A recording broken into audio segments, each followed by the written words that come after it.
আহ, একেবারে দেখতে সে অনেক পুরাতন জিপ গাড়ির মতো। প্রিয় বন্ধুরা, এখন আমি যেখানে আছি এটা হচ্ছে বরিশাল বাখেরগঞ্জ পেয়ারপুর বাজারে। এখন আমি আপনাদেরকে দেখাবো এই পেয়ারপুর বাজারের একজন ক্ষুদে বিজ্ঞানী, সে একটি জিপ গাড়ি তৈরি করছে। জিপ গাড়িটি দেখতে সেই 1975 সনের যে জিপ গাড়িগুলো রয়েছে সেরকম একটি মডেলের একটি জিপ গাড়ি তৈরি করছে। আপনার যে গাড়ি এটা কিতে চলে? হ্যাঁ, ব্যাটারিতে চলে। ব্যাটারি চালিত গাড়ি? হ্যাঁ, ব্যাটারি চালিত, ইঞ্জিন চালিত করা যাবে। আচ্ছা, ইঞ্জিন চালিত করা যাবে। এই এই যে আপনার যে সামনে যে এটা কি বলে, এটা ড্যাশবোর্ড। ড্যাশবোর্ড তো থাকে, ইঞ্জিন থাকে। এখানে কোনো ইঞ্জিন লাগানোর ব্যবস্থা আছে কিনা? হ্যাঁ, এখানে ইঞ্জিনও ব্যবহার করা যাইবে, দেখতে পাচ্ছেন। বড় ব্যাটারিও ইউজ করা যাইবে।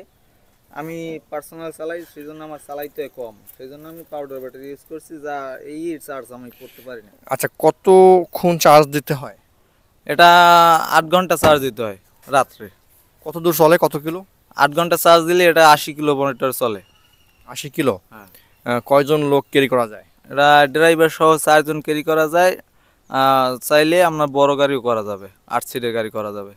আচ্ছা, দেখতে পাচ্ছেন খুব সুন্দর একটি গাড়ি।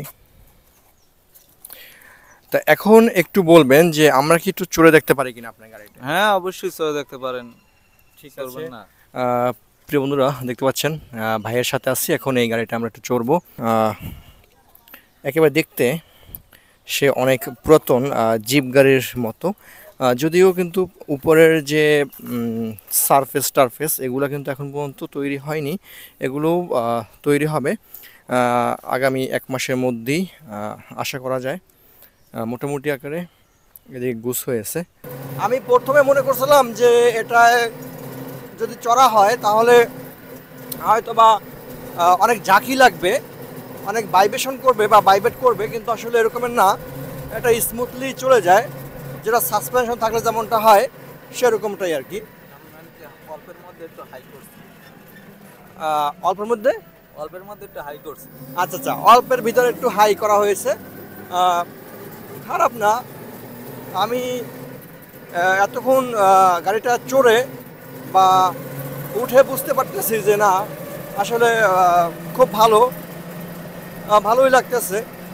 এবং এটা নিয়ে আসলে তার ব্যক্তিগত যাতায়াতের ক্ষেত্রে কিন্তু সে এই গাড়িটা আসলে ইউজ করতে পারে।